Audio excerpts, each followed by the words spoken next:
everyone. My name is Hadassah Margolis, and I'm a town meeting member and part of InclusiveBrookline, which is a grassroots group focusing on how local government can become more inclusive, more diverse, and more accessible. And part of what we're working on is mail-in ballots for the upcoming elections in September and November. And we've been collaborating with the town clerk's office. And today I'm going to be talking with Jeff Nutting from the town clerk's office, and he is going to be answering all things related to mail-in ballots. How do you get one? How do you fill it out? What the process is, and what might be some obstacles. So I'm delighted to welcome Jeff. Thank you. And we can get started with some of our questions. So let's start with the very basics. Jeff, can you explain how people can register to vote? Absolutely. So the thing to remember in this whole video is don't wait. Elections will be here very soon. And so if you haven't registered to vote, there's a couple ways you can actually do that. You have till August 22nd to register to vote if you'd like to vote in the September 1st primary. And if you don't register to vote, you can't vote. So you can either go online to the Massachusetts Secretary of State's website, and if you just click on it, you'll see elections, and you can register to vote right there online, and that will be sent to us. You can also register to vote on the town clerk's website here in Brookline and fill out the same form. And for those who may be going to the registry, if they're open, you can always do that there. But I would say in COVID, your best bet is to just go to the Secretary of State's webpage and fill out the form, and we'll get it the next day. Okay, great. So you mentioned that there is a primary in September. Are there any other elections coming up in 2020 that we should know about? Sure. The general election, which is on November 3rd, voting hours will be from 7 a.m. to 8 p.m. for both of those elections for in-person voting. Okay. So it sounds though like in-person voting isn't really the best way or the easiest way for people to vote. So how do people apply for a mail-in ballot? So there are a couple of ways. First, if you hadn't already asked for an absentee ballot, the Secretary of State's office was supposed to mail you a postcard in the last couple weeks. And I know they've done that because we've received thousands of them.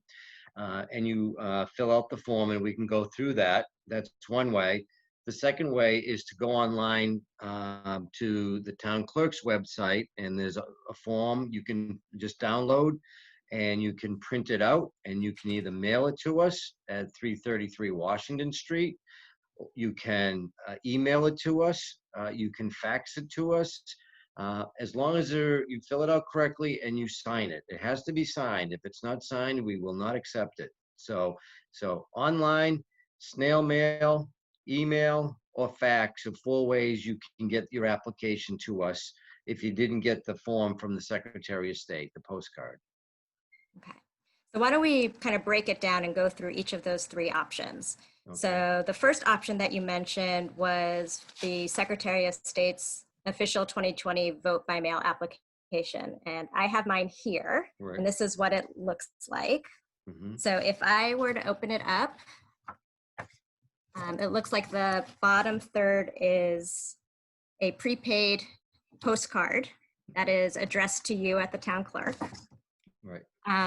So if I'm filling it out, it looks like I have my voter information here, and I make sure that that is correct. Mm-hmm. And if not, then I add my address here. Here's my phone number, and you say it's really important to have my phone number here. Yeah, and why is that? So people that don't fill out the form correctly, we're able to contact them by phone immediately. If not, we will send them a rejection sticker with their card back, and they're going to have to refill it out, and that's going to take 10 days with the mail. So you lose precious time versus if we can call you up and just ask you a few questions. Got it. Okay. So it's really important to have my phone number. Correct. And then it says underneath here, it says ballot requested for, and the options are the September 1st primary, the November 3rd election, or all 2020 elections? What do you Correct. recommend I fill out? So first of all, up above, I know you've got your name and address covered, but it lists your party. So it'd be Democrat, Republican, Libertarian, Green Rainbow, or it might say no party, which means you're an independent or unenrolled voter. So you need to check that your name, your address, and your party is correct to the best of your knowledge. And then you decide. Most people choose all elections because they want to vote in the primary and the November election. But we have been seeing cards come in that people just want to vote in November. So it's a personal choice based on maybe what party you belong to, or if there's a candidate you like or whatever. But if you want to be a full participant, you should check all 2020 elections. But you have Okay. to choose one. You can't leave it blank. Anytime it's left blank, it's rejected and we have to send it back. Okay. So checking all 2020 elections Right. and checking my party, So, choosing from Democrat, Republican, Green Rainbow, and Libertarian, even so if if you, I'm not enrolled. right. So if you are a member of those parties, you don't have to check any of those boxes because it's already on your postcard. But Um, if it says no party and you want to vote in the primary, you have to choose a ballot. A Democrat, Republican, a Green, or a Libertarian party. You have to make that choice. Otherwise, we'll reject your application again and you'll get it back. So if you're already a registered member of one of those parties, the only ballot you're going to get is the party that you belong to. But if you're unenrolled, you have to choose a party to vote in the primary. Now, we do see some people that skip the primary and they just vote in the presidential, and then you don't have to pick one. But we advise that if you're, especially the ones we've seen over and over again, haven't properly filled out the form to indicate what ballot they'd like us to mail for the primary. and then lastly, but super important, is the signature at the bottom. So just make sure Absolutely. that it's So signed. the key to the process is to read the instructions. We all get lazy. We get the new toy, a new present, we rip it open, we start it up, and they go, oops. This is no different. It only takes 30 seconds to read the instructions. If you follow those and you fill out the form completely, then that will speed up the process, which is a long process given what we need to go through to get you a ballot. Okay, so that's only one way to request a mail-in ballot. The second way is, it looks like it's this application form from your office. That's correct. Is You that can go correct? online and get that. And it basically is a duplicate of the postcard. It asks the same questions. The only thing that the postcard has your year of birth, and that asks for your year of birth. And the reason we do that is if there are two people with the same name and the same address, we want to be able to distinguish if it's a junior or senior or a third. So that's why we ask your birth date. It's not that we're going to send you a cake, but other than that, the process is exactly the same. The form is just about exactly the same. You need to fill it out completely, and then you can either mail it to us via first class mail. You can email it to us. If you have the technology, you can fax it to us. If you have a fax machine, but you have to sign it again, and it has to be a real signature. So if you're going to email it, you'd have to either scan it or take a picture with your phone and then send it to us that way. So there are a couple of ways with technology. With those without technology, just put it in the mail and we'll get it. We get dozens of those a day. And then the third option is just writing a letter. Can you be specific in what you're looking for in this letter? So you can write a letter or postcard to the town clerk at 333 Washington Street, 02445, and just say, my name's Mary Smith. I live at such and such a street. I'd like to vote in the elections this year, and I would like and pick your party. I'd like a ballot for the September primary, Democrat, Republican, Green, or Libertarian. So if you can't, if you can just even look at the form, you can follow that, or you just write us a letter. Again, put your phone number on your letter, because if you make a mistake, we can pick up the phone and call you and correct it in a minute versus a week, if we have to mail it back to you. So very simple. You can just write a letter and all those count. Great. And by when should I mail in my application for a mail-in ballot?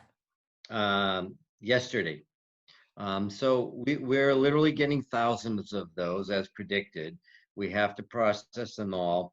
And once we have all the ballots and the envelopes, we will start mailing those out. But we've been noticing, even to get the little card that you got, they're postmarked by the post office, and they're 4 to 7 days from between the time they're postmarked and the time that we actually receive them. So this one, for instance, was mailed on the 24th and we received it today.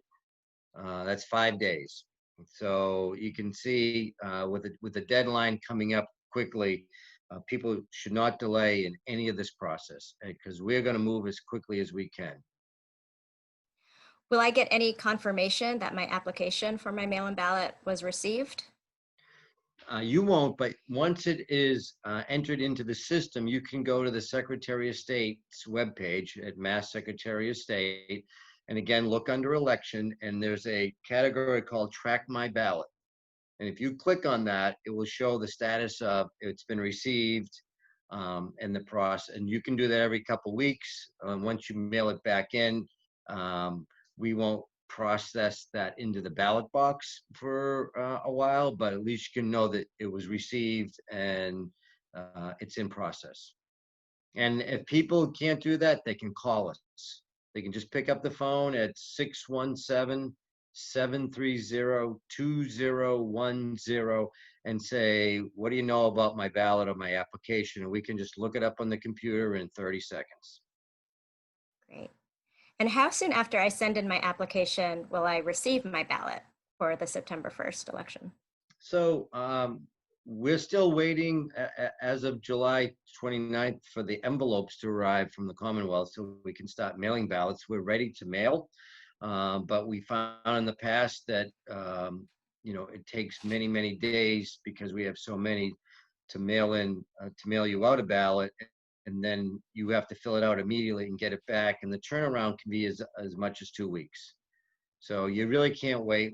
It's almost August, or it's August, and the deadline is the 26th to request one, but that's way too late. So don't hesitate.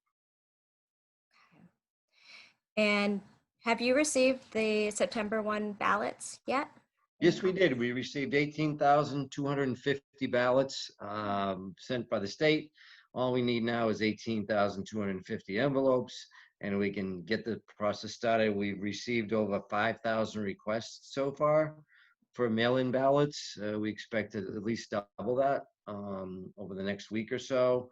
So as soon as those envelopes arrive, ballots will be going out in the mail. And are there any instructions yet for how to fill out the September 1st ballot? So again, just like your little postcard with instructions, every ballot comes with a big one-page set of instructions on how to fill it out and how to process it. So if you haven't done it before, I urge people to carefully read those instructions at least twice to make sure that they filled it out and signed it, because again, that's important. If you're unable to do that because of health reasons, you can ask for someone's assistance, and they do that under the pains and penalties of perjury. But that's a way that someone that may not be able to fill out the ballot for whatever physical or other reasons they may have, still have a right to vote, and we want them to vote. So ask for help. A family member, if you're living in a facility, ask somebody that you trust within the facility. But we want to make sure that you can vote.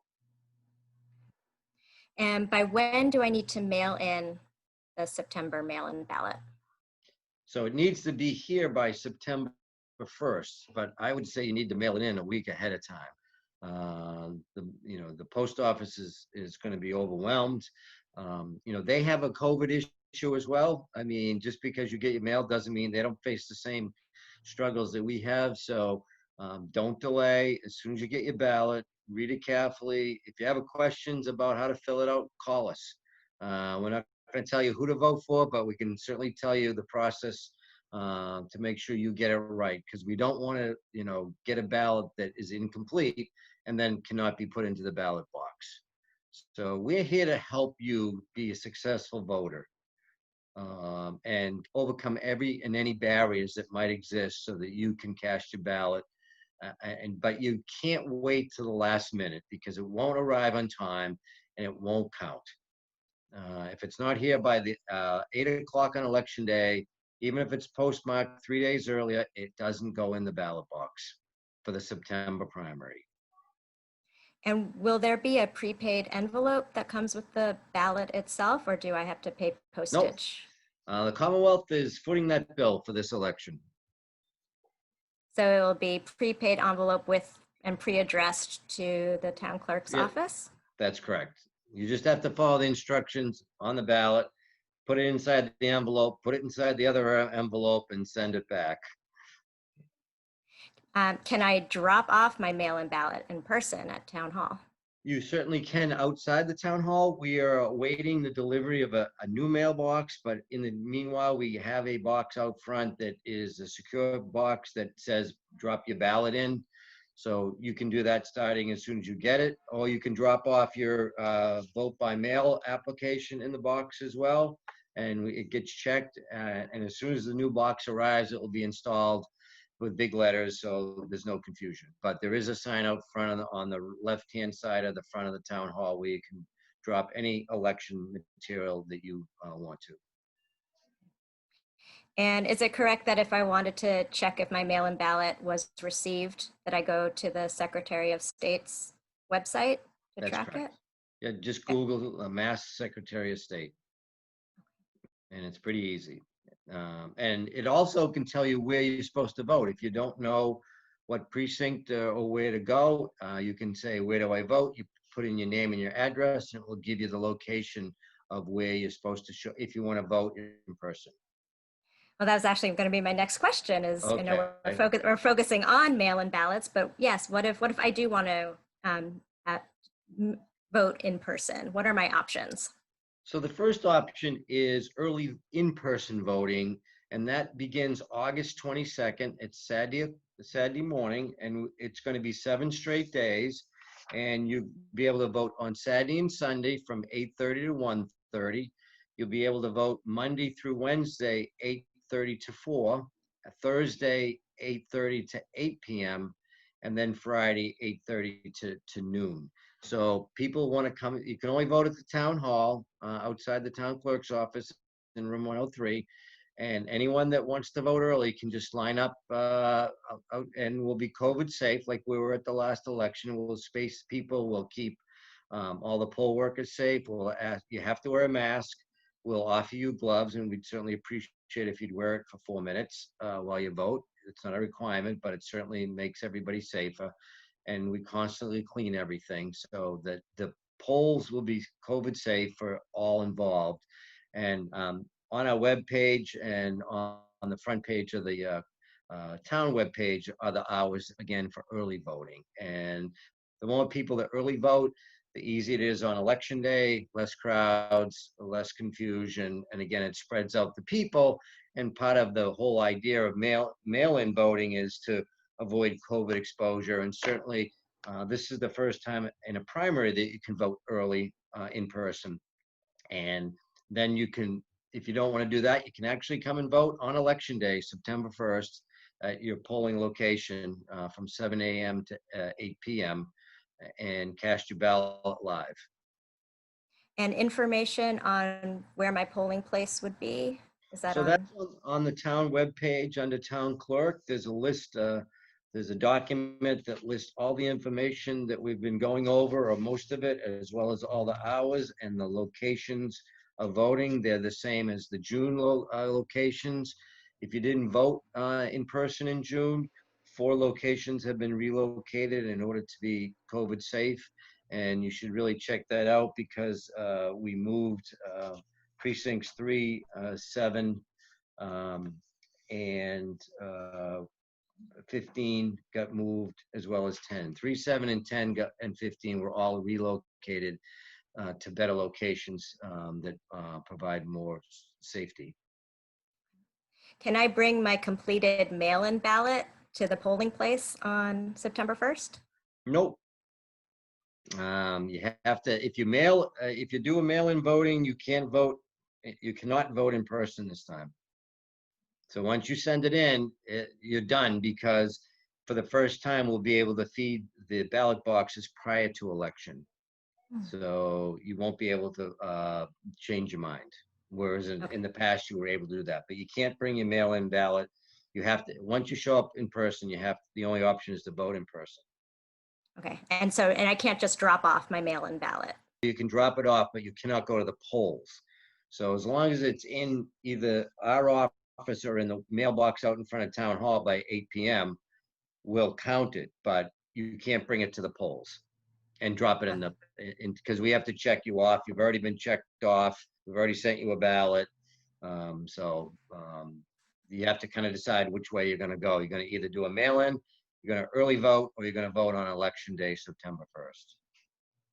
Understood. And I know it's a little ways off, but as of now, is there anything that you think might be different for the November 3rd election? So the two things that will be different are there'll be early voting for 2 weeks instead of 1 week, and that is on our webpage, and we can highlight that certainly after the September, but it's available today. And your ballot has to be postmarked by election day, and you have, as long as it arrives within 3 days after that, it will be counted.